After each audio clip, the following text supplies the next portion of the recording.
സുനിത, ആദ്യ പോയിന്റ് പിന്നിട്ട് പാർട്ടിസിപ്പൻസ് ഇപ്പോൾ കടന്നു പോയിക്കൊണ്ടിരിക്കുകയാണല്ലോ. എന്തൊക്കെയാണ് വിവരങ്ങൾ സുനിത?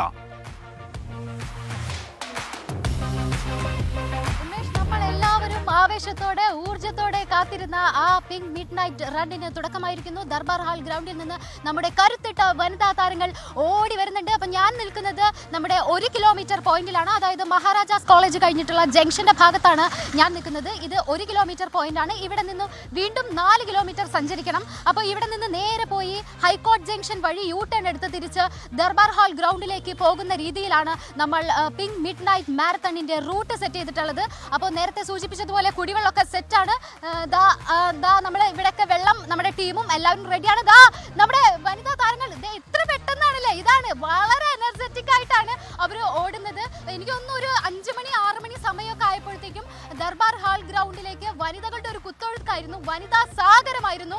അവിടെ നിന്ന് അങ്ങോട്ട് സ്ത്രീകളുടെ ഊർജ്ജം എന്താണ്, അവരുടെ എനർജി എന്താണെന്ന് കാണിച്ചു തരുന്ന രീതിയിലാണ് സ്ത്രീകൾ ഇതുപോലെ മുന്നോട്ട് കുതിച്ചുകൊണ്ടിരിക്കുന്നത്. അപ്പോൾ അവർ അത് കഴിഞ്ഞിട്ട് നമ്മുടെ അവിടെ എന്താണ് സൂംബ ഉണ്ടായിരുന്നു, പിന്നെ DJ സെറ്റ് ചെയ്തിരുന്നു. അതിലൊക്കെ അവർ ഭയങ്കര എനർജറ്റിക് ആയിട്ട് തുള്ളിക്കൊണ്ടിരിക്കുന്നു. ശരി, ശ്രീനിത കൃഷ്ണനാണ് ഒന്നാം പോയിന്റിൽ നിന്നുള്ള വിവരങ്ങൾ നൽകിയത്. പോയിന്റ് 2-വിൽ ശ്രീലക്ഷ്മി വിവരങ്ങളുമായി ചേരുന്നുണ്ട്. രണ്ടാം പോയിന്റിൽ നിന്ന് ശ്രീലക്ഷ്മിയും അവിടേക്ക് എത്തിക്കഴിഞ്ഞിട്ടുണ്ടോ പാർട്ടിസിപ്പൻസ്? എന്തൊക്കെയാണ് വിവരങ്ങൾ?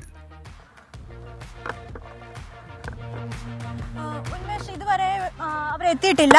ഞാനിപ്പോൾ രണ്ടാമത്തെ പോയിന്റിലാണ് നിൽക്കുന്നത്. ആദ്യത്തെ പോയിന്റിൽ നിന്ന് അവർ എത്തിക്കൊണ്ടിരിക്കുന്നതേ ഉള്ളൂ. 2500ഓളം വരുന്ന വനിതകളും കുട്ടികളുമാണ് ഇപ്പോൾ ഒരു ചരിത്ര നിമിഷത്തിന് വേണ്ടി വേദിയാവുന്നത്. അതും 24ന്റെയും ഫ്ലവേഴ്സിന്റെയും നേതൃത്വത്തിൽ നടത്തുന്ന പിൻ മാരത്തണിൽ സ്ത്രീകളും കുട്ടികളും അടങ്ങുന്ന 2500ഓളം പേരിപ്പോൾ എത്തിക്കൊണ്ടിരിക്കുകയാണുള്ളത്. ഇതിപ്പോൾ രണ്ടാമത്തെ പോയിന്റാണ്. രണ്ടാമത്തെ പോയിന്റായി മേനകയിലെത്തി. പിന്നീട് 3 പോയിന്റുകൾ കൂടി കഴിഞ്ഞു കഴിഞ്ഞാൽ ആരാണ് ഇതിൽ വിജയിക്കുന്നതെന്ന് നമുക്ക് കാണാൻ കഴിയും. ഇവിടെ ഇപ്പോൾ തന്നെ ഈ വരുന്നവർക്ക് വേണ്ടിയുള്ള എല്ലാ സൗകര്യങ്ങളും 24 ഫ്ലവേഴ്സും കൂടി ചേർന്ന് ഒരുക്കിയിട്ടുണ്ട്. വെള്ളവും അതുപോലെ തന്നെ മെഡിക്കൽ സംവിധാനങ്ങളും എല്ലാം തന്നെ നമ്മളിവിടെ ഒരുക്കിയിട്ടുണ്ട്. വരുന്നവർക്ക് യാതൊരു തരത്തിലുള്ള ബുദ്ധിമുട്ടും ഉണ്ടാക്കാത്ത രീതിയിൽ തന്നെയാണ് നമ്മളിവിടെ എല്ലാം സജ്ജീകരിച്ചിരിക്കുന്നത്. കാരണം 15 വയസ്സ് മുതലുള്ള കുട്ടികൾ അടങ്ങുന്ന ഒരു സംഘമാണ് ഇപ്പോൾ ഇവിടേക്ക് എത്തിക്കൊണ്ടിരിക്കുന്നത്. 5 കിലോമീറ്റർ ഓടി എത്തുന്ന മത്സരാർത്ഥികൾ വിജയികൾക്ക് നിരവധി സമ്മാനങ്ങളാണ് നമ്മളിവിടെ ഇപ്പോൾ ഫ്ലവേഴ്സും 24ഉം കൂടി ചേർന്ന് ഒരുക്കിയിരിക്കുന്നത്. ഇന്നത്തെ ദിവസം സ്ത്രീകളുടെ സമത്വം അതുപോലെ തന്നെ തുല്യത എല്ലാം തന്നെ വിളിച്ചോതുന്ന ഒരു ദിവസമായാണ് നമ്മളിപ്പോൾ കണക്കാക്കുന്നത്.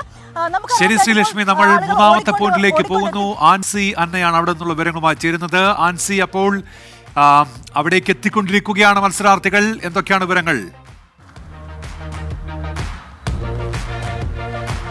ഞാനിപ്പോൾ നിൽക്കുന്നത് ദർബാർ ഹാളിൽ നിന്ന് തുടങ്ങിക്കഴിഞ്ഞാൽ 2 കിലോമീറ്റർ പിന്നിടുന്ന സ്ഥലത്താണ്. ഇവിടെ ബോർഡുണ്ട്, മത്സരാർത്ഥികൾക്ക് കാണാൻ സാധിക്കും. 2 കിലോമീറ്റർ പിന്നിട്ട് കഴിഞ്ഞു, ഇനി നിങ്ങൾ 3 കിലോമീറ്ററാണ് പോകാനുള്ളതെന്നുള്ള കൃത്യമായ നിർദ്ദേശം നൽകുന്ന ബോർഡ് ഇവിടെയുണ്ട്. അതുപോലെ തന്നെ ഇവിടെ വെള്ളം കുടിക്കാൻ ആവശ്യമുള്ളവർക്ക് വെള്ളമുണ്ട്. എല്ലാ തരത്തിലും ഇവിടം സജ്ജമായി കഴിഞ്ഞിരിക്കുന്നു. ഈ പോയിന്റ് കഴിഞ്ഞ് 1/2 കിലോമീറ്റർ കഴിഞ്ഞ് കഴിഞ്ഞാൽ ഹൈക്കോർട്ട് ജംഗ്ഷനാണ്. അവിടെ നിന്നും പിന്നീട് തിരിച്ച് ഇതേ റൂട്ടിൽ തന്നെ ദർബാർ ഹാളിലേക്കാണ് മത്സരാർത്ഥികൾ എത്തേണ്ടത്. അങ്ങനെ 3 കിലോമീറ്റർ പൂർത്തിയാക്കി കഴിഞ്ഞ് കഴിഞ്ഞാൽ അവർ ഫിനിഷിംഗ് പോയിന്റിൽ എത്തിക്കഴിയും.